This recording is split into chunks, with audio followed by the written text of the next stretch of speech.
Good morning, everyone. Thank you for joining us for our webinar, Redefining Change Today. My name is Nicole Spiller. I'm a Senior Consultant at Curve Group and I will be your host for today's session. The topic we're discussing today has sparked a lot of interest amongst many of you, and we're really keen to share some of our insights around this issue. But before we begin, I'd like just to take a moment to go over a few housekeeping items just to make sure you get the most out of your webinar experience. Hopefully everyone on the line is able to see our screen. The way in which the structure of our session will run is we'll have an actual presentation that will go for 40 minutes, after which we'll engage in a question and answer session. There is a control panel on the right-hand side of your screen which you can use to send in your questions. Please send in your questions throughout the presentation rather than waiting until the end, as this gives us an opportunity to collate the questions and make the most of the Q&A session. While we do our best to address all the questions that come through, we apologise in advance if time does not allow for it. We will, however, make every effort to follow up with you after the webinar. In addition, we will be providing today's slides after the webinar should you wish to share them with others. The link to the webinar recording will also be made available on our website. Please feel free to send through either through the chat function or the question function if you're having any troubles from a volume perspective or you're having any type of interference, and we'll do our best to rectify the situation. A little bit about us. So particularly for those who are new listeners, a little bit about Curve Group.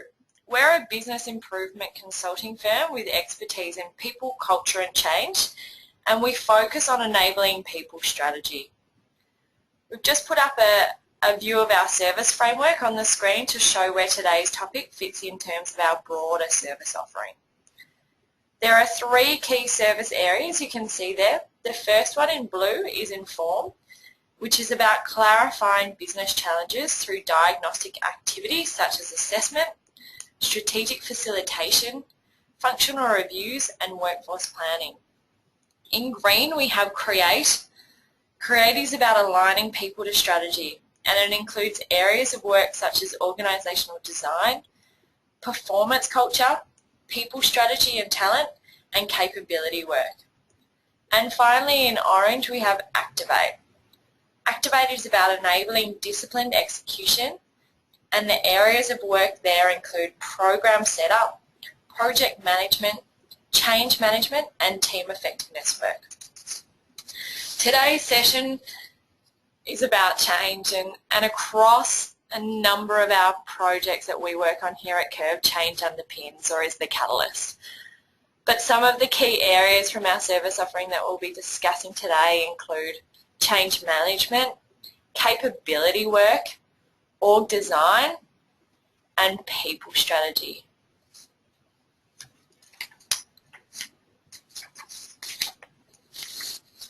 So today's session I will have joining with me on the panel is Christie Granger, another one of our senior consultants. I'll hand over to Christie and let her introduce herself, but both of us are really passionate about this topic and looking forward to it. So welcome, Christie. Thank you, Nick. Hi, everyone. So, look, I'm really pleased to have the opportunity to talk to you about change. As Nick mentioned, it's something that we're both really passionate about, and we get pretty excited when we have the opportunity to go out to organisations or discuss with some of our clients opportunities to improve change management or build change management capability. Over the past 10 years or so, I've worked in various roles, both internally and externally as a consultant, most of which are orientated towards executing change as a change manager, coaching leaders on effective ways to drive change, or building capability of workforces to successfully navigate change. So look, I really hope that you find our insights today useful and applicable for your organisation. Thanks, Christie. And a little bit about me, as I mentioned earlier, my name's Nick. I've been a senior consultant with Curve for the last 4 years and have had the opportunity to work with a number of large organisations going through major transformation.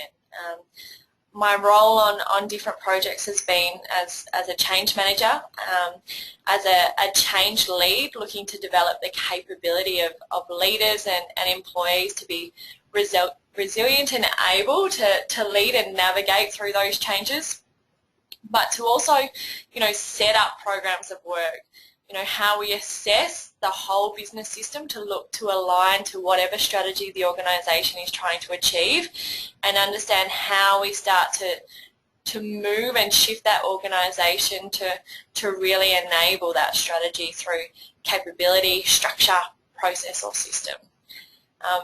But as Christie said, really passionate about these conversations, and we've both been working with a number of organisations in the last 6 months who have really been looking to define what change means for them and their organisation, and this is the follow-on of those conversations. The last little bit of housekeeping today is to give you a bit of an understanding of the structure for our discussion. Firstly, we'll be looking to explore some of the traditional definitions of change and how our current context, from whether it's a market perspective or some of the key elements that technology and the different ways in which customers are working with organisations are changing the game a little bit. We'll then look to explore some of the key insights and learnings from the change that we're seeing today. And finally, have a little bit of a Q&A and look to make sure that you join in on the conversation and let us know what's really challenging your organisation and what we can potentially help with, from an insights point of view or a learnings point of view, or even, with some key takeaways. And finally, we'll have a little bit of a discussion on the key messages and how we're looking to redefine change today. But I think, let's get stuck into it. So I suppose where we thought it'd be really great to begin is to look at some of the traditional definitions of change. Change is not a new topic in any way, shape or form, but it comes in all sorts of different shapes and sizes, whether it be large-scale transformation, process improvement throughout an organisation, whether particular functions are restructuring, when organisations are coming together to merge, or when there's been a shift in the external market that has meant that an organisation's really had to take a step back and re-examine their product and service offerings and think, how are we going to continue to be competitive in the market? It comes in all sorts of scales and levels of complexity, and one of the things that we wanted to do is go back and have a look at, okay, how did we originally talk about organisational change and actually managing change, and does that still fit for the context that we're facing today? So on your screen you'll see a definition around organisational change. Typically we've talked about when an organisation goes through an assess phase, usually when there's a new strategy or a change driver, and they identify currently where we're at, or what we like to call A, and then they start to identify where do we need to be, what does future need to look like for us to achieve that strategy. There then is a little bit of analysis around, well, if we know we're at A and we need to get to B, what's that gap and how are we going to close it? What do we need to do to enable ourselves to really start to move to that future state? I guess then when we look at some of the definitions around change management, and we've had so many different fantastic people who have offered great insight into the area over the last 20 to 30 years, including John Cotter and his 8 steps to leading change, William Bridges and some of Elizabeth Kubler-Ross's work around the change curve and the transition model, really looking to identify what is it from an internal psychological process we need to understand when we're changing an organisation, to some of ProSci's ADCAR model work. It really is about, if we know we need to move from A to B as an organisation, how do we manage and minimise the distractions and the impact that it has on productivity, on engagement, and on the way in which we operate our organisation. So when we're moving or shifting individuals, teams, or the organisation to that future state, how do we make sure they're on board so there's as little resistance as possible? But how do we make sure it doesn't impact on any of our bottom line indicators as well? I guess then what we wanted to do though is now look at what some of the context for change that we're facing at the moment, and does that definition still stand? We came across a fantastic TED talk by a gentleman named Eddie Obeng, and his quote is at the top of your screen, and he said, "The world is changing much more rapidly than most people realise. Our environment is changing faster than we can learn about it. We need to be smarter about tackling the whole system rather than the change itself." And I suppose what we wanted to do within this webinar is to allow you the opportunity to take that step back and really review what are some of the changes that are facing your organisation at the moment, and have the drivers been different? And then has there been an effect in terms of the way in which your organisation is having more change, that the pace of it is increasing, and that it's more extreme and coming in different shapes and sizes? So some of those market change drivers that we've been seeing, and I'm sure many of you in your organisations are facing, are things such as we now live in a globalised world, and many of the organisations that we work with are operating, in matrix structures which have no boundaries or borders. We also have significantly increased our population globally, and we also know that many people have now moved to cities, which means we've increased the density as well. We have more people within cities interacting, engaging, and competing with one another for the same roles, but also as customers. The rapid technology innovation has completely changed the game, both in the way in which we work. We haven't seen that level of shift in the way in which we operate within organisations since things like the Industrial Revolution. But it's also caused what we call the digital disruption. It's shifted the way in which customers look and expect products and services, the way in which they interact with organisations. We have a customer population which is more informed than ever, which knows what they want, and they're able to research and identify and analyse who's going to give me the best deal. Where am I going to get the best product for the best price? And I'm not limited to my local market. I can go anywhere in the world. This has meant a huge shift in the way in which competition now looks across global organisations. Organisations are global, not local. They're needing to compete on all sorts of different markets. And I think the other key factor that we've seen, particularly since opening an office within the Asia region, is we've got unprecedented economic growth in some areas of the world that we've never really explored. So Asia and many of the different regions within Asia are growing at an unprecedented pace, such as China. We've then got some of the more reliable economies really struggling. And this is causing a number of different drivers within organisations, such as economic pressures that are causing cost and efficiency programs of work. We've seen a lot of organisations lean out over the last few years and really struggle in that post-GFC sort of hangover phase. So how these factors are then challenging our traditional definition of change. Our view is that we're no longer managing the change from getting from A to B, or from our current state to our future state. Due to the nature and the complexity of the drivers of change, it's not about reaching B, it's about B is continually shifting, and the pace that it's shifting is increasing and changing directions each and every day.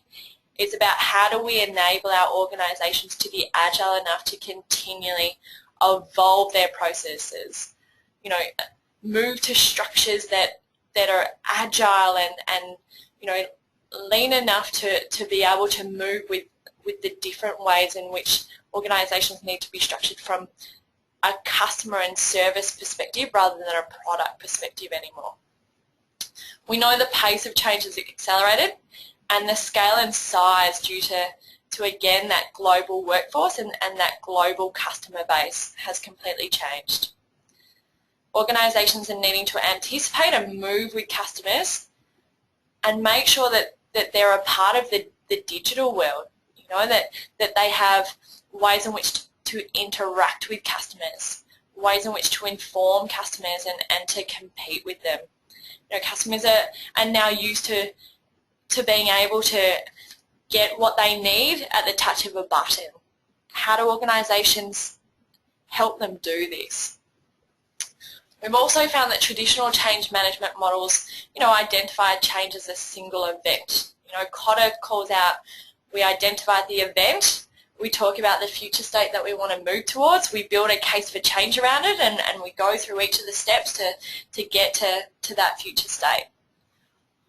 Most of the organisations that we've been working with are facing concurrent changes, and not small change events, but you know, a number of different transformations within the one organisation at the same time that might be at different stages. We need to look for ways to look for a more continuous improvement culture rather than we'll just manage this change event and then once we get there we'll stabilise again. With these new expectations and challenges that we're facing, it means that we're expecting behaviour and capability adaptation at an unprecedented rate. So we're expecting our workforces to adapt to new systems, technology and processes continually. You know, and again, that pace really plays a key role in that. And I think that the final piece is we've got a more culturally and linguistically diverse workforce than ever. And we're also seeing a lot of organisations that are, you know, have up to 5 different generations working within it. So our traditional views on how we manage behaviour change are challenged by that. You know, it's not one size fits all. And some of the traditional models, we need to look for how we adapt them, how we evolve them in the same way that organisations are needing to evolve. So what I want to do now is think about, we know that the game has changed. We know that the drivers for change are continually evolving, are continually, you know, there's new ones coming each and every day, and that's challenging the way in which our organisations are needing to face change, define it, get on the same page and manage and facilitate it. But there's 3 key learnings or insights of the change today that we've identified that we'd like to share with you. And I'll pass over to Christie to start to explore that first one. Thanks, Nick. So look, our first insight around change today is that organisations need to take a systemic and an integrated view of change. Clearly change is on the agenda. In fact, probably every organisation that we're talking to at the moment is experiencing change of some sort, whether it's huge strategy executions, whether it's restructures and redesigns, whether it's mergers and acquisitions, or really just shifting their focus of customer and changing the customer experience. Every organisation is experiencing change, as I'm sure you and your organisations are having to deal and cope and manage change. With any change, there is always a level of expectation that leaders get their teams or their divisions to that future state that Nick talked about. But as we've explored, when we don't have a really clear future state or when there's compounding views about where we need to get to, it makes the role for leaders and managers particularly challenging, and they can get stuck in what we might call a tunnel vision or tunneled focus, where they have little knowledge or understanding about other change initiatives occurring outside of their own team or their own division. This focus in itself can result in leaders narrowing their line of sight. It can mean that we get really challenged by having lack of oversight of every little piece that's going on in the organisation. So how we might see this playing out is that our HR departments across a number of our clients are working really hard to build their people strategies. But unless there's really clear oversight and integration with, well, what are other business areas doing? What is the strategy of the broader organisation? You know, what are the current IT changes that are occurring? What's going on in finance? What are the business priorities? And really being able to take a step back and view all the changes as one and be able to build a plan that integrates each of them. It's really about taking what we call a systemic view. So what this actually means is understanding other parallel change processes, understanding how they all fit together, understanding what functional areas are doing things at the same time. So how are we impacting stakeholders across a number of different initiatives in different ways? What are the points of intersection between change projects or other initiatives? And how do you actually understand and create an integrated view or an integrated story that kind of ties all these different projects together? I think the way in which we typically look at change or traditionally look at change is really well illustrated by a quote by Jeannie Daniel Duck. Just putting it up on the screen now. So this quote, I think, really eloquently describes some traditional change practices. So sometimes it's like a patient going through 4 medical procedures at the same time. One person is in charge of the root canal job, someone else is setting a broken foot, another person is on the displaced shoulder, and still another is getting rid of the gallstone. Each operation in itself is a success, but the patient died of shock. To me, this really helps define a lot of what we've seen traditionally, which is individual change projects are really well managed and executed at that kind of isolated level. So perhaps there's a new system being integrated and there's a change manager on board and really clear change practices that are being followed, and that IT system implementation goes really smoothly within itself. But perhaps the audience that it's being targeted at is also experiencing another aspect of change. Perhaps there's a safety culture program going on. It within itself has a really clear way of delivering change. So it's not necessarily how change is being managed within each of these isolated incidents or events. It's actually the cumulative effect that it has on the entire organisation.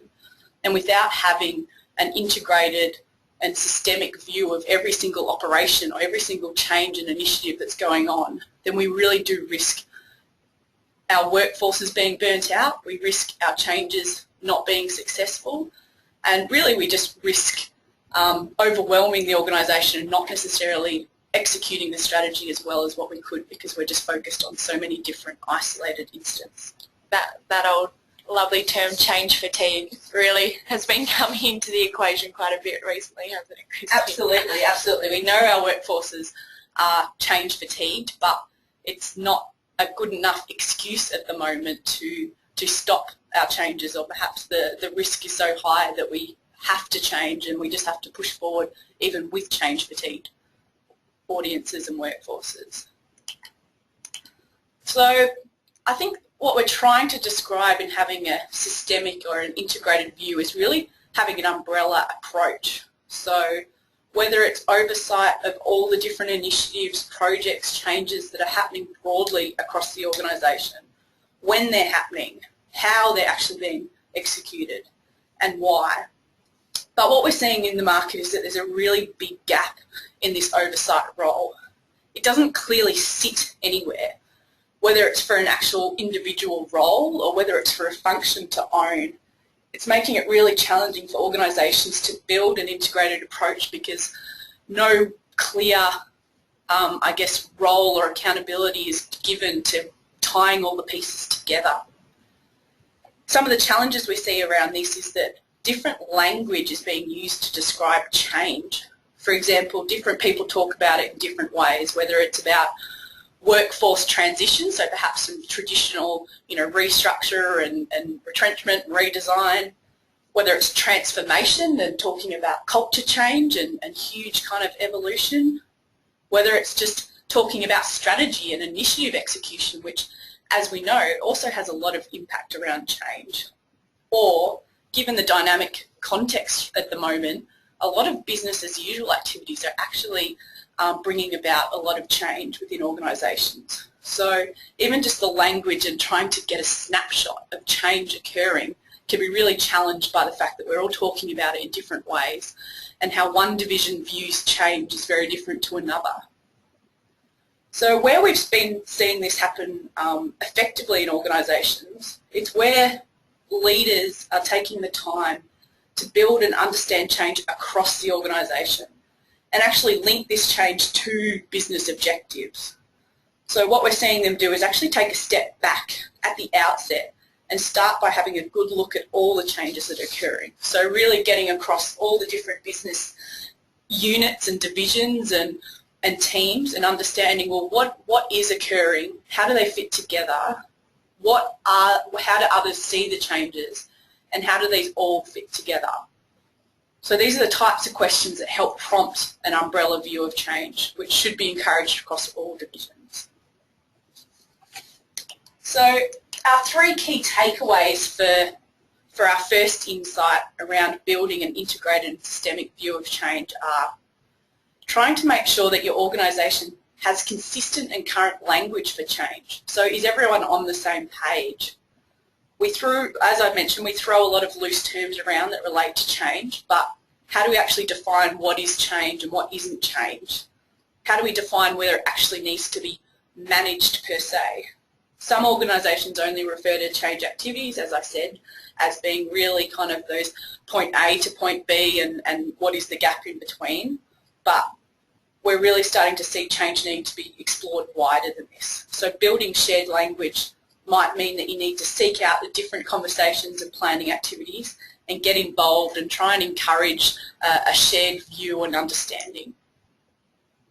Number two is looking at the cumulative impact of business change. So as that quote described, if we're only looking at each single change event or operation in isolation, then we risk massively overdoing things in our workforce, so really pushing that change fatigue or on a whole risking the success of strategy execution. So how do you actually go about and talk to the different divisions, understand what's going on, and start to build a broader view or a broader snapshot of every aspect of change that's occurring, not just within your own team.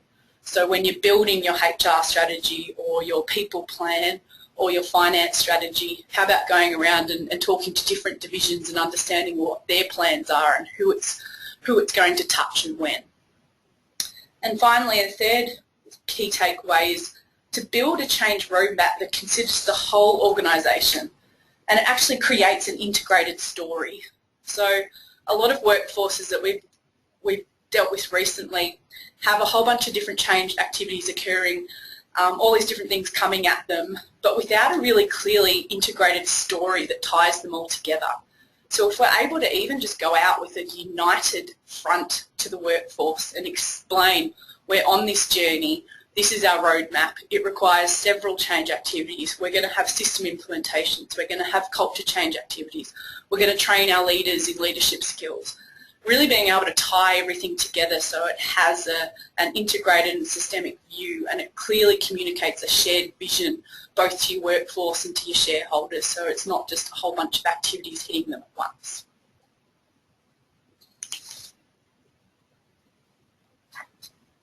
Our second change insight is looking at that change is actually more than just the people side of project management.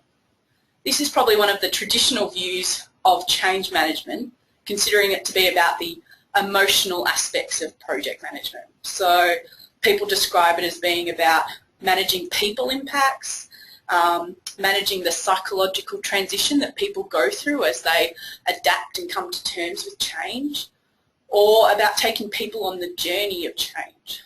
And whilst this is true, only taking that real kind of people approach to change can limit the effectiveness of your change management activities because it doesn't interconnect with some of the more typical operational activities. So what I talk about on the left side of the screen there, which is the rational aspects of project management. So practices such as what is our business plan and why are we doing this? You know, how much time is it going to take us to implement this change? What's the cost? You know, what type of technology do we need? What are the process changes? A lot of organisations can find themselves isolating these two activities. So you've got a lot of the rational and project management, traditional project management activities occurring perhaps within a strategy department or a PMO or operations, and your more emotional or people side of the project management activities occurring perhaps in HR or people and culture. But unless there's a really integrated approach between the two of them, then again we risk missing out on opportunities and building a really clear plan that manages both sides of the project management. So what we've seen happen in organisations that start to take this siloed mentality between change versus project management is that change and perhaps HR resources are not scoped for within the project. So the project plan, the strategy, the project initiative is all decided up front and the budget is given and it's given the green stamp and it starts, but unless there's consideration for the actual change and people implications up front, then having change resources or HR resources might not be part of the scope. So we end up with blowouts in scope because we haven't actually accounted for that.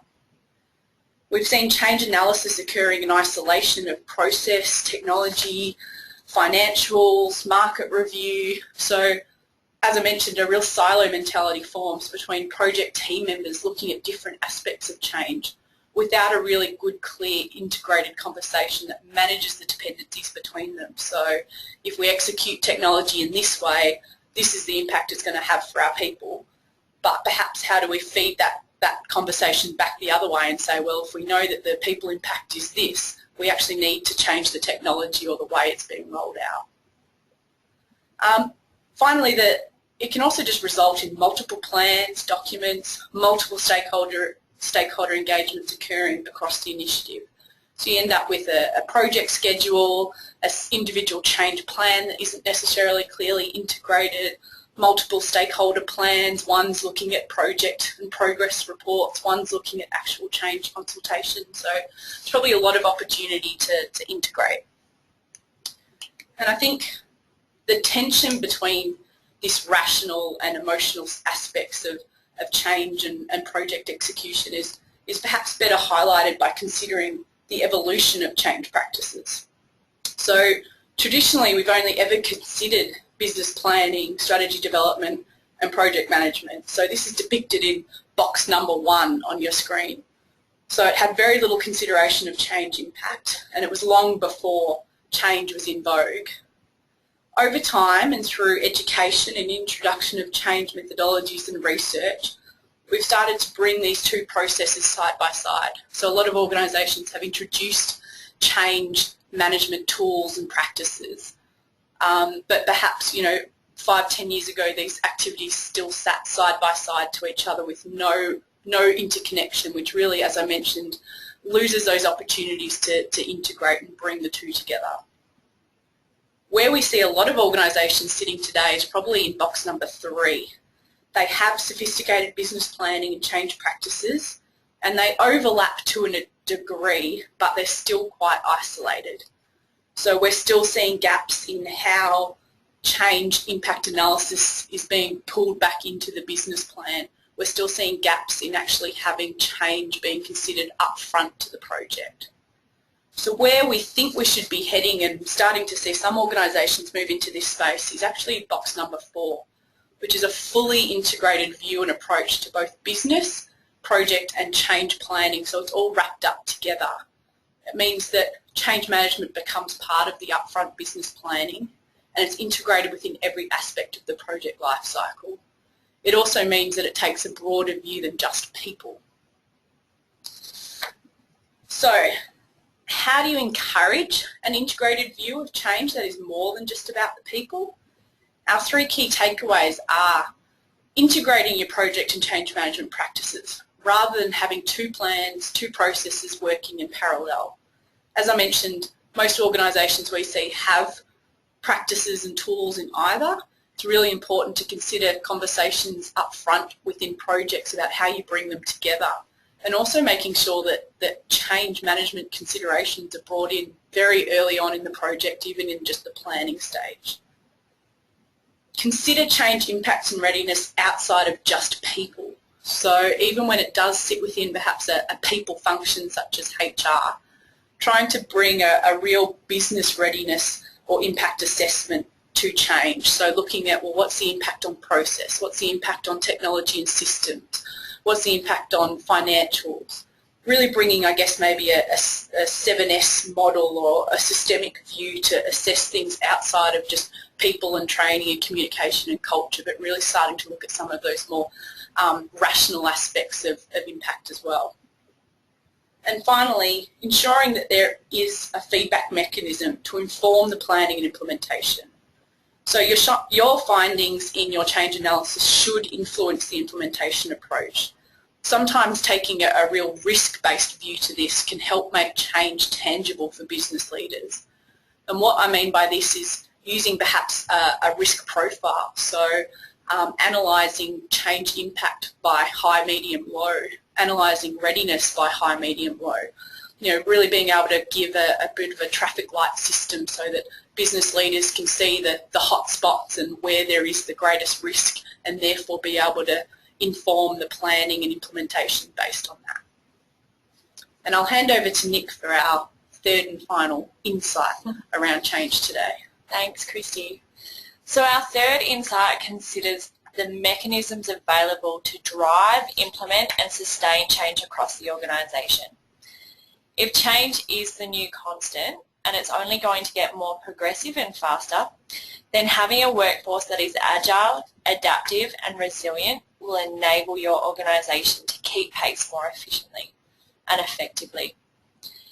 If we consider the organisation like the patient in surgery we mentioned earlier, needing to undergo multiple operations at once, there are levers to drive to ensure that the patient does survive the surgery, regardless of how many operations happen at once. So let's have a bit of an explore of these. We can first explore the patient's mindset before going into the surgery. Are they a resilient individual? Are they fit and well? Do they feel prepared?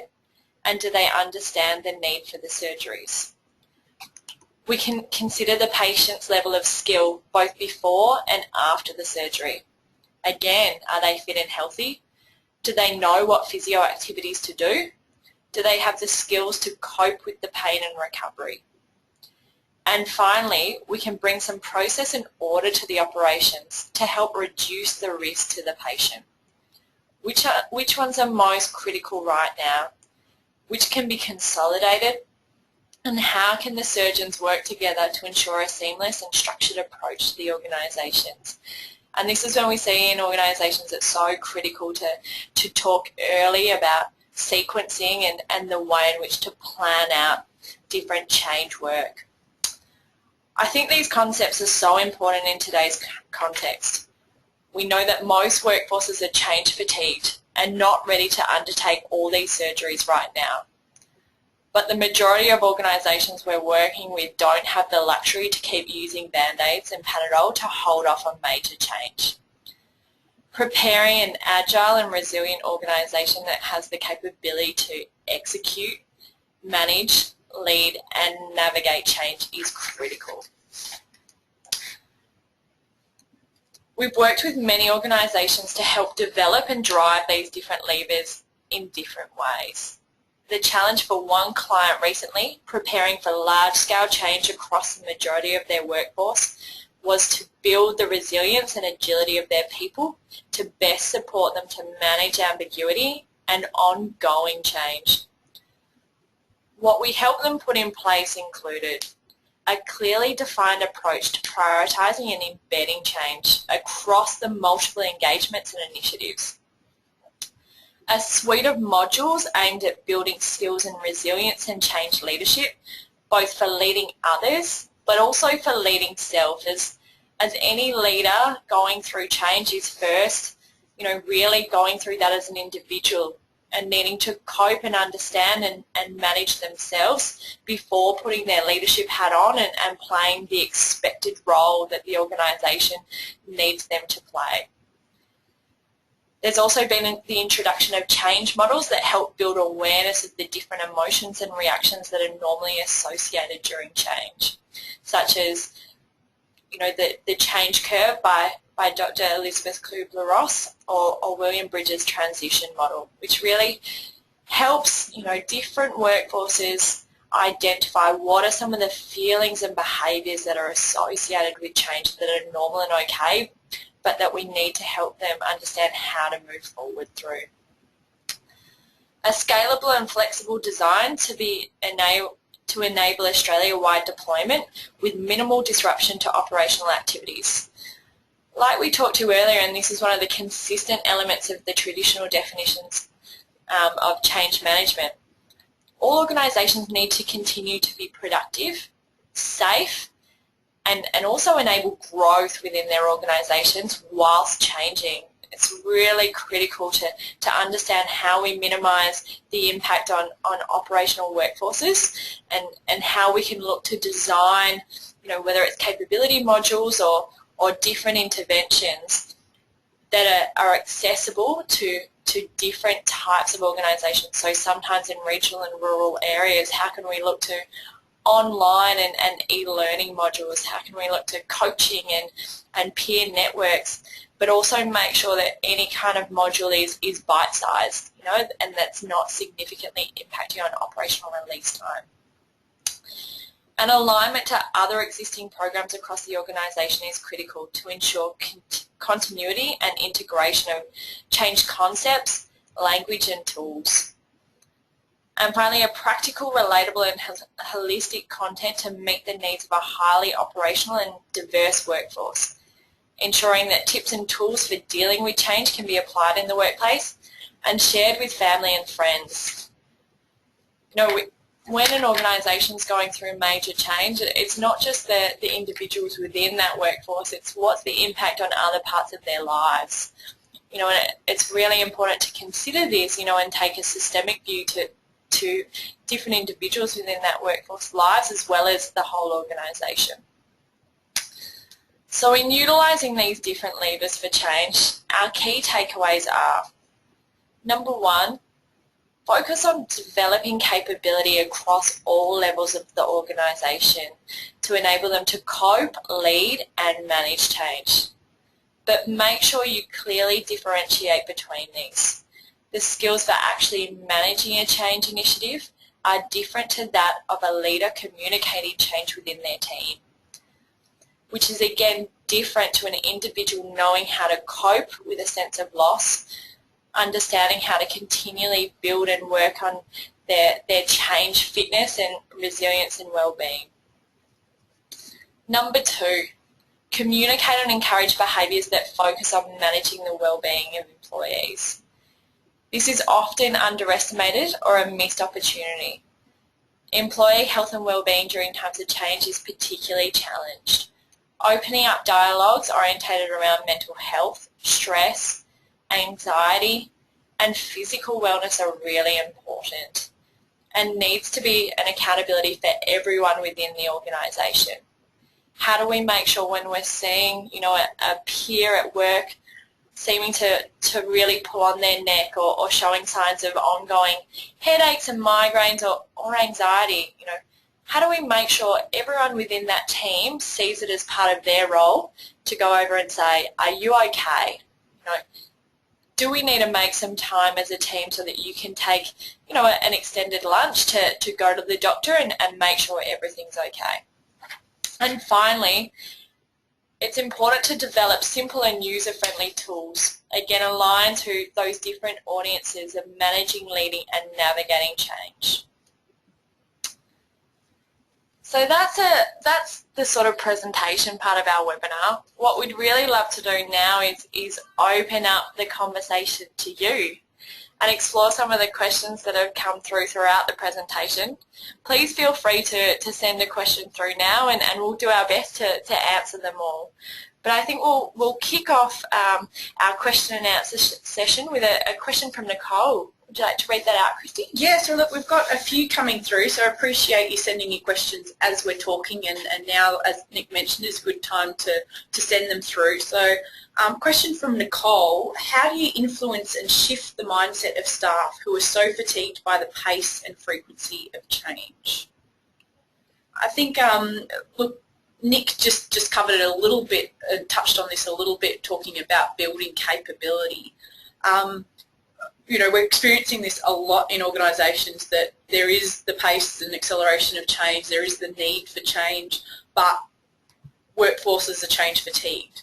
What is perhaps a new concept, or relatively, I guess, new concept, is actually building skills in resilience and coping mechanisms to deal with this increased pace of change. So typically when we've talked about building capability for change, it's actually very specific to the change that's occurring. So, okay, we're implementing a new system, we need to train people on how to use the system, or we're putting in place some new leadership skills, we need to train people on how to, you know, display those skills.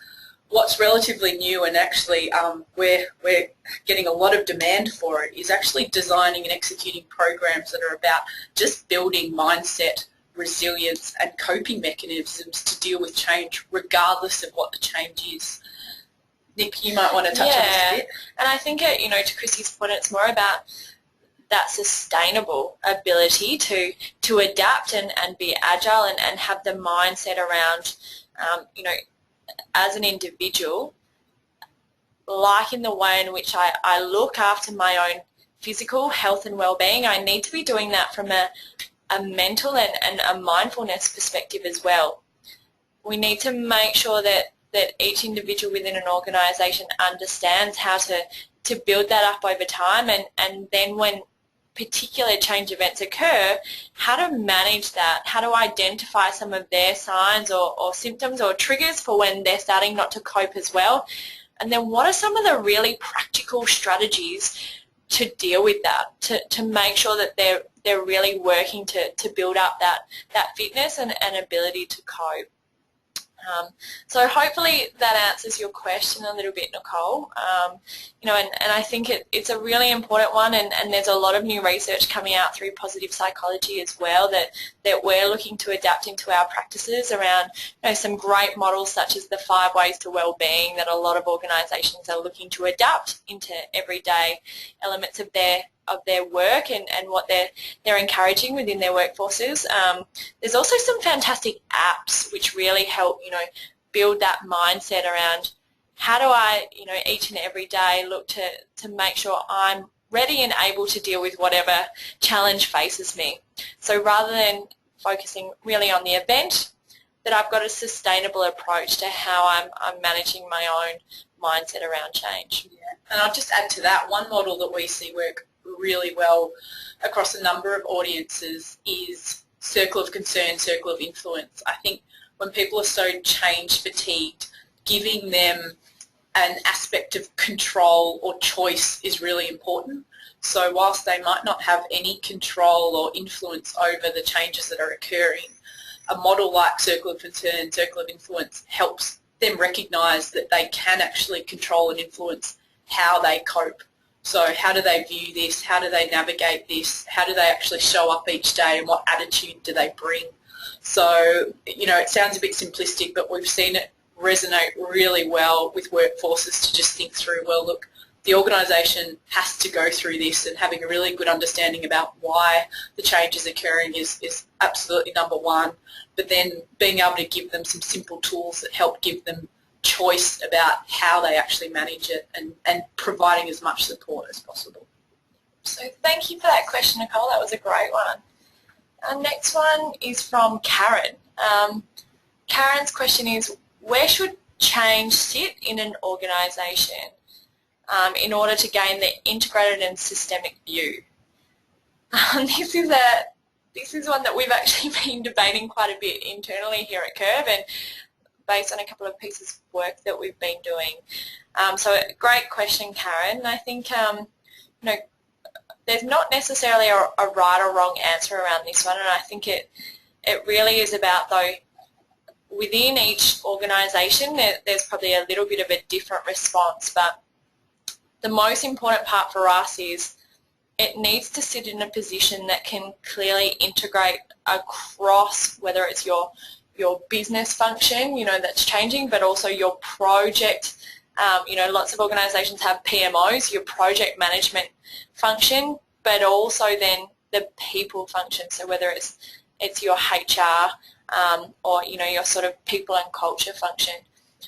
The key thing for us, it's not necessarily about where it sits within the organisation, but it's about how, whether it's a role or whether a function looks to make sure they've got that integrated view, that they're gathering the information and being able to look across the organisation and really get that systemic view to help inform, different elements of whether it's, your strategy or whether it's when we're starting to really manage that people plan or the way in which the organisation's looking to inform their new strategy. I think one of the things that we've seen recently is around, a lot of organisations now have really strong strategy functions, where they do a lot of the business case development work, which then informs or starts to create these large programs of transformation. Some of the ways in which we've seen this work really well is actually having change sit within that strategy function, so that as early as possible in any type of strategic transformation program, that you're taking that systemic view from the beginning. You're really looking at, both the business side as well as the real change side of the program, and looking at how things interact, forecasting the way in which we need to be managing things really carefully, or even in that real early design and assess phase, how do we make some of these decisions? How do we really take that risk assessment view and identify, does that feel like the right way to go about that program of work, so that from the outset that we're forming programs that really take that integrated view, rather than, which we've seen quite a bit come in as change managers. Often, the strategy's been set, the initial program and business case for it has been signed off, and then we come in when, a project is already taking shape and we've got budget for whether it's a new system or a new process, and come in and start to go, well, actually, that's how it's going to work from a skills perspective, or when we're starting to look at users, actually it's going to actually cost quite a bit more. How do we make sure that view is coming in from the outset in the creation stage? And that's been a way that we've been seeing that really integrated view help shape work, rather than come in and be the police officer. And finally, we'll just squeeze one more question in before we move to a bit of a wrap-up. So this is from Patrick. How do you integrate project management and change management when there are specific processes and tools designed for each? He also, Patrick also goes on to say that, look, there are many different stakeholders in his organisation that play a part in each of these processes.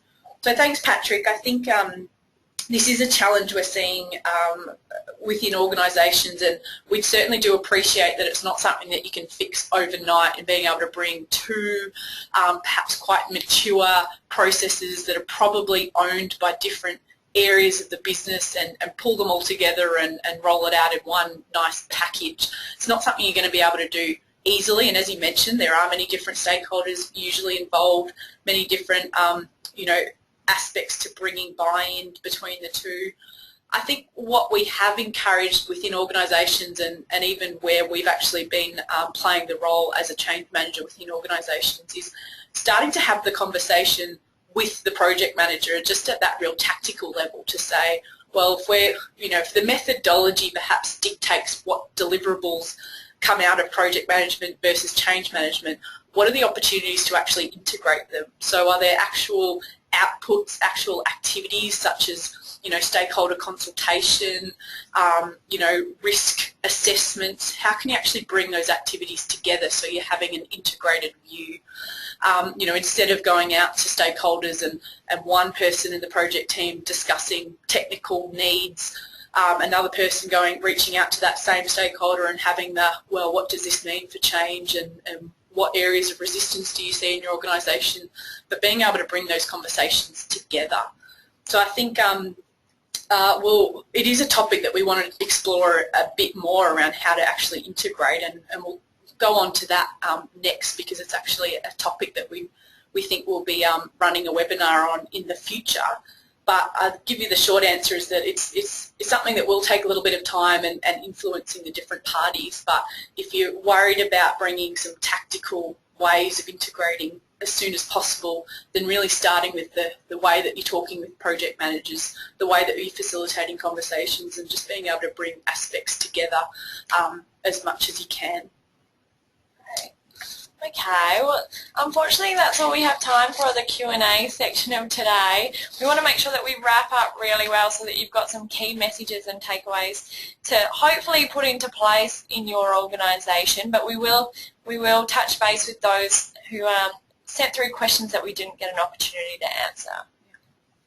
So look, in summary, we hope that you've enjoyed the beginning of the conversation, and we say beginning because we do hope that we can continue some webinars around topics of change, and we'll actually do a quick poll after this wrap-up to gauge your interest as to what you'd like to hear about next. But it's really the start of a conversation that we hope will bring more understanding around change context today. So in essence, what we've tried to do through our discussion is explore that some of the traditional definitions of change need to be challenged. So some of the ways that we're talking about change and undertaking change in organisations perhaps needs to be revisited. The context for change is evolving, and even being able to articulate that in your organisation, that the pace, the acceleration, the expectations of change have shifted, and being able to actually call that out within your workforces. We've looked at kind of three key insights, one being that effective change requires that systemic kind of umbrella view, so being able to take a step back and look at each different change element that's occurring and how to pull it together in one story. We've explored that change is more than just the people side of project management, so how to bring a kind of a more business and risk-based view. And finally, that there are multiple levers for ensuring successful change in this dynamic environment. Right, thank you, Christie. Finally, what would be really great, and as Christie mentioned earlier, is we see this as being the beginning of the conversation, but what we'd really like to do is deep dive on some of those insights a little bit further, but informed by you. So which of those three key insights that would really benefit you in your organisation to investigate with it in a little bit more detail. So we'd love for you to take part in a poll just to really indicate when we meet again for our next webinar which of the insights we'll start to explore further. I'll just give you a couple of minutes to answer that. Once you've had the opportunity to answer, I might just direct you to, we've got a few who are just taking their time to think it through. In the meantime, I'd just like to alert you to that if any of you have further questions or would like to discuss anything further outside of this forum, please don't hesitate to contact us. So whether via email or phone, but also from a Curve Group perspective, we've had to move with the times as well. So we're also on social media, whether it's LinkedIn or Twitter, but really happy to have a chat or answer any of your questions. And so please feel free to reach out. Okay, so the poll response is in, and it looks like, number 2. So the people have voted, and it looks like how to build change capability throughout your organisation is where you as a group would like to explore further. This is the second of 3 webinars we're hosting this week, and what we'll look to do is gather each of the polls from the 3 sessions and then announce what part 2 of our webinar change series will be about. And we'll definitely be in contact to make sure you and your organisation have opportunity to listen in. In wrap-up, though, I'd just like to say thank you very much for joining us today in Redefining Change, and we look forward to continuing the conversation. So thank you very much. Thank you.